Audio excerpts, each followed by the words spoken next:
મંચ પર ઉપસ્થિત અમદાવાદના પ્રથમ નાગરિક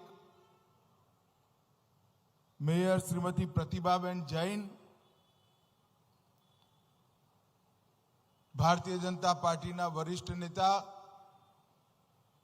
શ્રીમાન ધર્મેન્દ્રભાઈ શાહ, મારા સાથી સાંસદ કિરીટભાઈ સોલંકી, શ્રી H.S. પટેલ, રાજ્યસભાના સાંસદ શ્રી નરહરિભાઈ અમીન, મારા મતક્ષેત્રના ધારાસભ્યો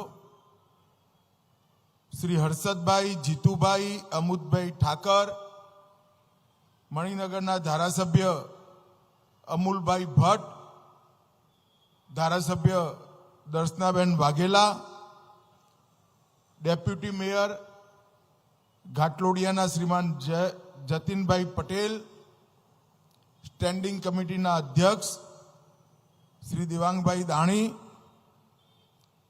ભારતીય જનતા પાર્ટીના ક્લસ્ટર પ્રભારી અને મારા મિત્ર ભાઈ કેસી પટેલ, મ્યુનિસિપલ કમિશનર શ્રી, અને આજ આ કાર્યક્રમમાં આયા ઉપસ્થિત ગાંધીનગર લોકસભા ક્ષેત્રના સૌ મતદાર ભાઈઓ બહેનોને મારા રામ રામ નમસ્કાર. મિત્રો, આજે લગભગ અમદાવાદ શહેરમાં ગાંધીનગર અને અમદાવાદની બાકી 2 લોકસભા 3 લોકસભા ક્ષેત્રમાં 1900 કરોડથી વધારે રૂપિયાના કામોનું લોકાર્પણ અને ખાતમુહૂર્ત થવાનું છે. નરેન્દ્રભાઈએ 2001 થી વિકાસ કેવો હોય, લોકાભિમુખ વિકાસ કેવો હોય અને સર્વાંગીણ વિકાસ કેવો હોય એની વ્યાખ્યા સમગ્ર દેશની અંદર પહેલીવાર ગુજરાતથી સ્થાપિત કરવાનું ચાલુ કર્યું હતું. અને નરેન્દ્રભાઈએ ચાલુ કરેલી આ યાત્રા ચાહે ગુજરાત સરકાર હોય, અમદાવાદ મ્યુનિસિપલ કોર્પોરેશન હોય, અવિરત રૂપે અત્યાર સુધી ચાલતી રહી. હમણાં નરેન્દ્રભાઈએ ગુજરાતની અંદર એક સાથે 1.25 લાખ ઘરોના નિર્માણ થયેલા ઘરોની ચાવી આપવાનો કાર્યક્રમ એક જ દિવસે 1.25 લાખ લોકોને ઘરનું ઘર એક જ કાર્યક્રમથી. જ્યારે કોંગ્રેસીઓની સરકાર હતી ને ત્યારે 100 ફ્લેટ આપે તો એ 10,000ની ભીડ ભેગી કરતા હતા. નરેન્દ્રભાઈએ એક સાથે 1.25 લાખ ઘર આપી દીધા અને આજે ગરીબો ઘરની અંદર રહેવા જતા રહ્યા. વિકાસની એક નવી કલ્પના નરેન્દ્રભાઈએ ગુજરાતથી પ્રસ્થાપિત કરી અને એ જ ગુજરાત મોડેલના આધાર પર દેશની જનતાએ નરેન્દ્રભાઈને દેશનું સુકાન આપ્યું, દેશના વડાપ્રધાન બનાવ્યા. અને 10 જ વર્ષની અંદર સમગ્ર દેશને હરેક ક્ષેત્રની અંદર કઈ રીતે ઊંચાઈઓ પર લઈ જાઓ એનું સંપૂર્ણ આયોજન કર્યા પછી 10 વર્ષ જ્યારે સમાપ્ત થયા, આ દેશના 130 કરોડ નાગરિકો का મનમાં વિશ્વાસ છે કે 2047માં સમગ્ર દુનિયામાં ભારત નંબર 1 પર હશે. એ ભારતના નાગરિકોનો વિશ્વાસ બને છે. અને આ સંકલ્પની પાછળ આયોજન કરવાની અદ્ભુત ક્ષમતા અને આયોજનને ક્રિયાન્વયનથી જમીન પર ઉતારવાની મહેનત આ ત્રણેય નરેન્દ્રભાઈને ઈશ્વરે આપ્યું છે અને એના પરિણામ સ્વરૂપે આજે 11મા નંબર પર જે અર્થતંત્ર ભારતનું હતું એ 10 જ વર્ષમાં 5મા નંબર પર પહોંચ્યું અને નરેન્દ્રભાઈની ત્રીજી ટર્મમાં આપણે દુનિયાની ત્રીજા નંબરની ઇકોનોમી બની જઈશું, એમાં કોઈને શંકા નથી. આ ભૂતપૂર્વ પરિવર્તન નરેન્દ્રભાઈએ દેશની સામે ન કેવલ મૂક્યું અને ચરિતાર્થ કરીને બતાવ્યું. મિત્રો, એની સાથે સાથે અનેક એવા કામો જે સદીઓથી લટકતા, હમણાં જ નરેન્દ્રભાઈએ 22 જાન્યુઆરીએ અયોધ્યાની અંદર શ્રી રામ મંદિરની અંદર રામલલ્લાના મૂર્તિની પ્રાણ પ્રતિષ્ઠા કરવાનું કામ પૂરું કરી દીધું.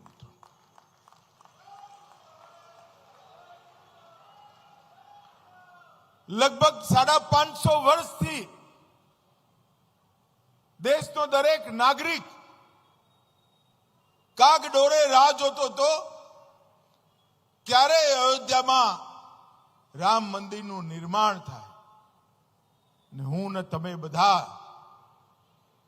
22મી જાન્યુઆરીએ એ ધન્ય પળના સાક્ષી બન્યા, સહભાગી બન્યા અને આજે સમગ્ર વિશ્વ અચંબિત થાય એવું સુંદર મનોહર રામલલ્લાની મૂર્તિ આજ અયોધ્યામાં પ્રસ્થાપિત થઈ. આવા અનેક પ્રકારના કામોને નરેન્દ્રભાઈએ ગતિ આપી, દિશા આપી અને જે લક્ષ્યો માટે કોઈ વિચારવાની હિંમત ના કરે એવા લક્ષ્યોની પૂર્તિ કરવાનું કામ પણ નરેન્દ્રભાઈએ 10 વર્ષની અંદર કર્યું. અને મિત્રો, આ 10 વર્ષમાં તો 5 વર્ષ ખાડો પૂરવામાં ગયા હતા. કોંગ્રેસીઓ જે ખાડો ખોદીને ગયા હતા એ ખાડો પૂરતા 5 વર્ષ થયા. 5 વર્ષમાં પાયો નંખાયો અને ત્રીજી વાર વડાપ્રધાન બનાવી દો એની પર ખૂબ દ્રુત ગતિથી ભવ્ય ઇમારતનું રચના થવાનું છે. હું કાલે કર્ણાટક હતો. જાન્યુઆરી મહિનામાં દેશના 11 રાજ્યોમાં ગયો. દરેક રાજ્યમાં લોકસભાની ચૂંટણી માટે કોઈ સસ્પેન્સ નથી. ભારતીય જનતા પાર્ટીની 370 સીટો અને એનડીઓ 400 પાર આ મૂળ સમગ્ર દેશમાં બન્યો છે.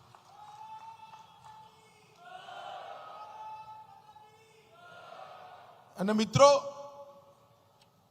આજે એક પ્રકારથી શુભ દિવસ છે. આજ મહર્ષિ દયાનંદની જન્મ જયંતિ છે. ગુજરાતના ટંકારામાં જન્મેલા મહર્ષિ દયાનંદે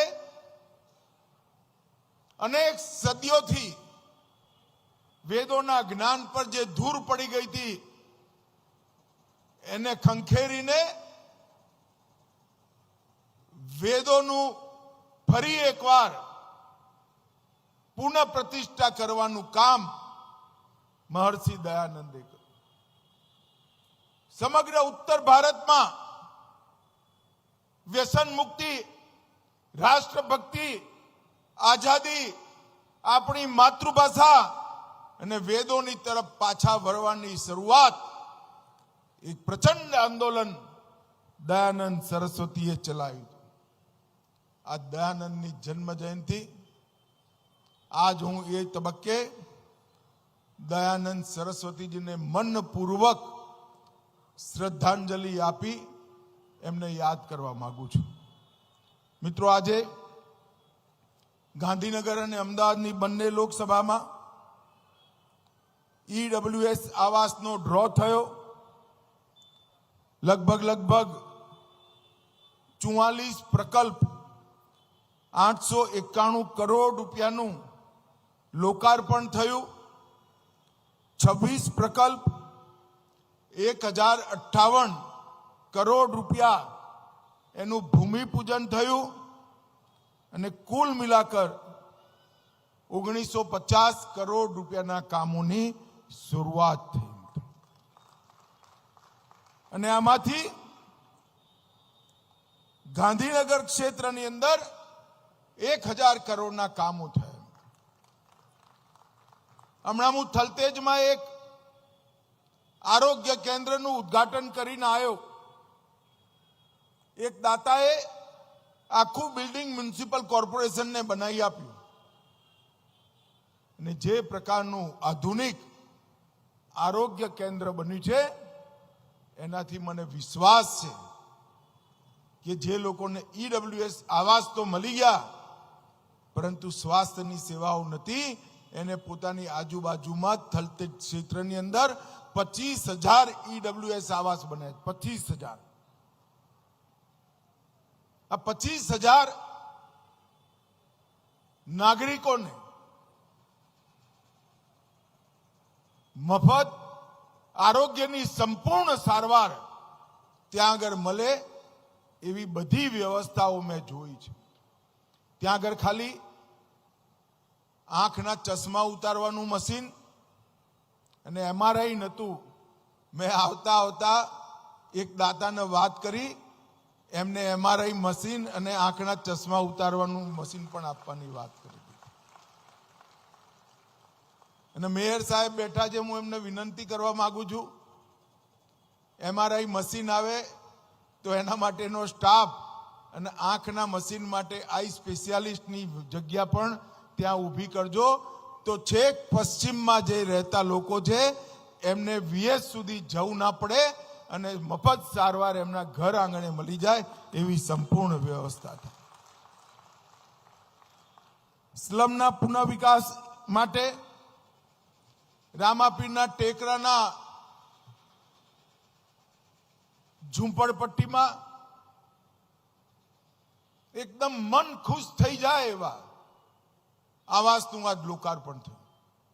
હું 1983 થી ભાજપના સંગઠનનું કામ કરવા માટે સાયકલ લઈને આ ટેકરા પર જતો હતો.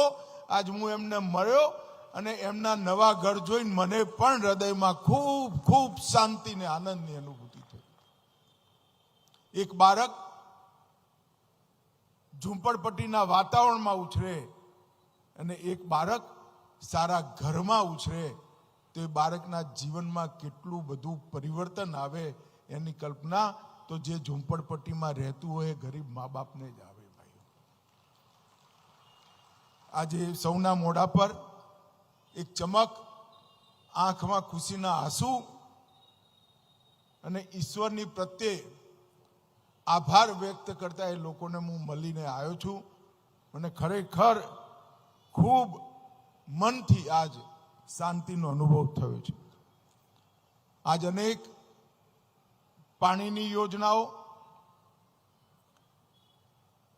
રેલવે સાથે જોડાયેલી યોજનાઓ, ટ્રંક લાઇનની યોજના,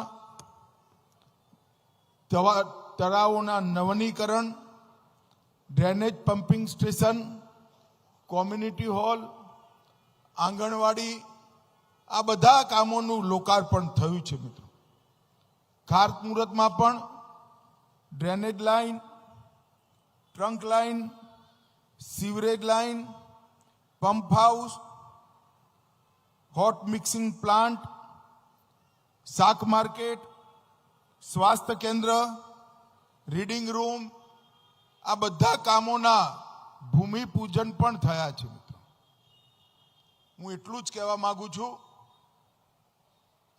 કે નરેન્દ્રભાઈ અને ભૂપેન્દ્રભાઈની જોડીએ ગુજરાતમાં વિકાસની ગતિ નરેન્દ્રભાઈ હતા એવી જ જાળવી રાખી છે. અને ગાંધીનગર લોકસભા ક્ષેત્રની અંદર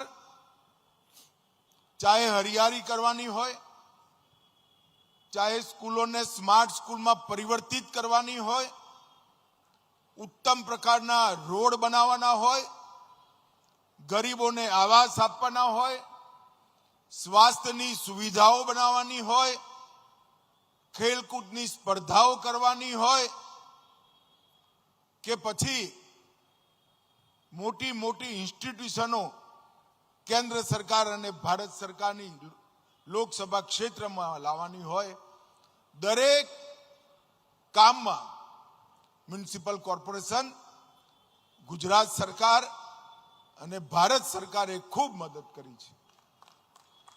એટલા માટે આ ક્ષેત્રના સંસદ સભ્ય તરીકે અને મારા બંને સાથી સંસદ સભ્યો વતીથી, કિરીટભાઈ અને હસમુખભાઈ વતીથી હું મ્યુનિસિપલ કોર્પોરેશન, ગુજરાત સરકાર અને ભારત સરકારનો હૃદયથી ધન્યવાદ કરવા માંગુ છું. મિત્રો, ફરી એકવાર રામ મંદિર બનવાની તમને સૌને અનેક અનેક શુભકામનાઓ અને અનુકૂળતાએ રામલલ્લાના દર્શન કરી આવજો. આવો લાવો ફરીવાર નહીં મળે. મારી સાથે બંને હાથ ઊંચા કરી પ્રચંડ અવાજથી ભારત માતાનો જયકારો લગાવીએ. ભારત માતા કી, ભારત માતા કી, ભારત માતા કી. વંદે વંદે. આપની